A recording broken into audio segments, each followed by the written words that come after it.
So this is my original. This is like 1983 for me, right? The one. That's the one. I'm just looking over that side there. I got like a 𝗥𝗘𝗧𝗥𝗢 CRT TV, and then I got two VHS VCRs. I'm enjoying this.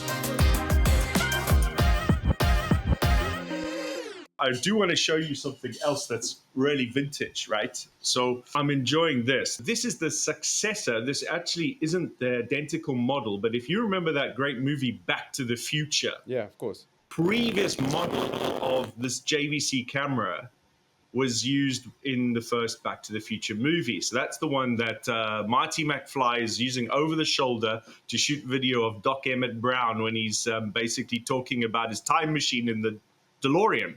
Legendary.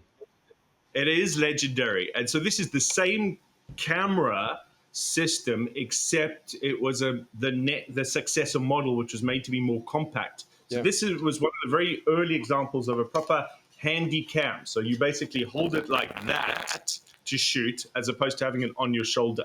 I think I remember that. I must actually Google that. I'm gonna get a clip of that scene from the movie and actually put it into this podcast. For some reason, I'm into like old audio visual gear.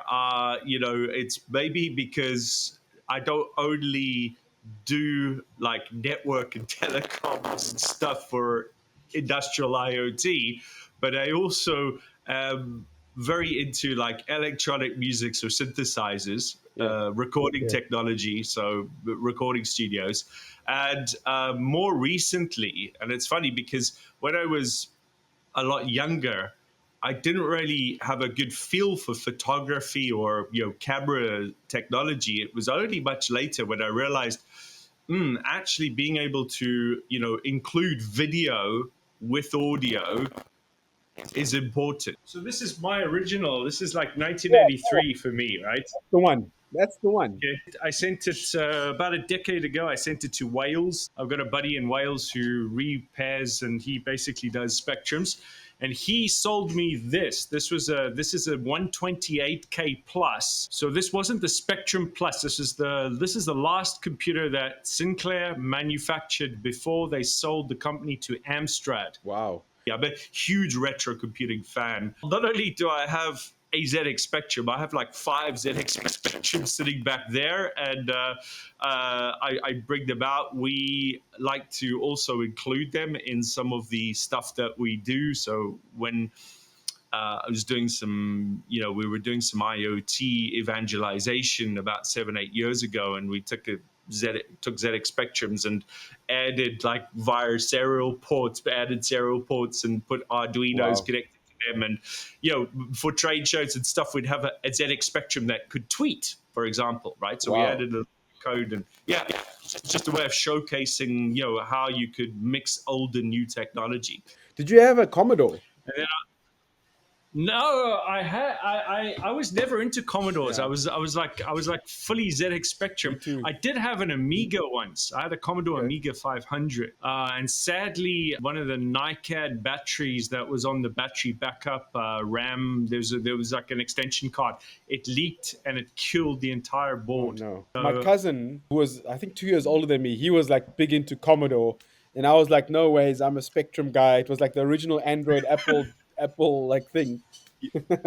Correct. What I wanted to tell you about the JVC. So in the 80s, what I used to do was I had a JVC camcorder as well, my dad's. And I think it was like 8 millimeter film or something like that. And I used to use RCA's out and obviously put that onto a big VHS. What I used to do to try and edit, like cut pieces of the video together, was obviously have 2 video recorders. One was on record and pass the footage into the one, pause, swap the tape around. I even got to a point where I was cutting the tape and sticking the actual tape together with sellotape and letting that play. And that was my cut, was actually physical sellotape on the actual tape.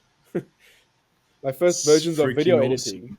I love it. It's funny. When I was a kid, no one in my family had like a camcorder or a handy cam.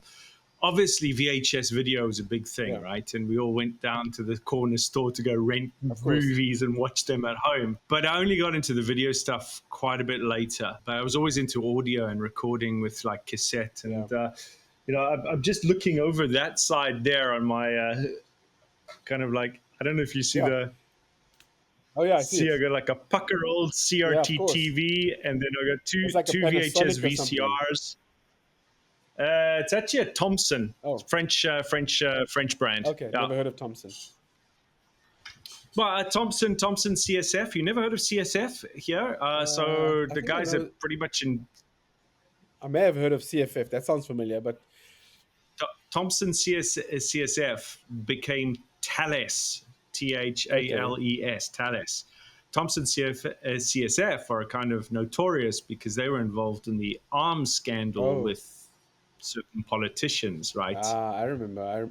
It's all coming back to me now. Retro tech. We gotta park that one to have a proper retro tech conversation. You bet. No, I'm looking forward to that because I think there's a couple of interesting odds and ends here. I've got a 1/4-inch reel-to-reel tape machine up on my shelf there, which I still use. Oh, awesome. And did you have Technics speakers and a Technics amp? I have actually Wharfdale speakers at home and a Pioneer amp. Yeah, I'm just thinking in terms of vinyl and turntables, etc. I had a Technics. That was always my dream, was a Technics SL1200 turntable. You know, so those kind of stuff, that's legendary. And you balance the needle correctly, put the right weight on it. Correct. We're definitely giving our age away. Correct.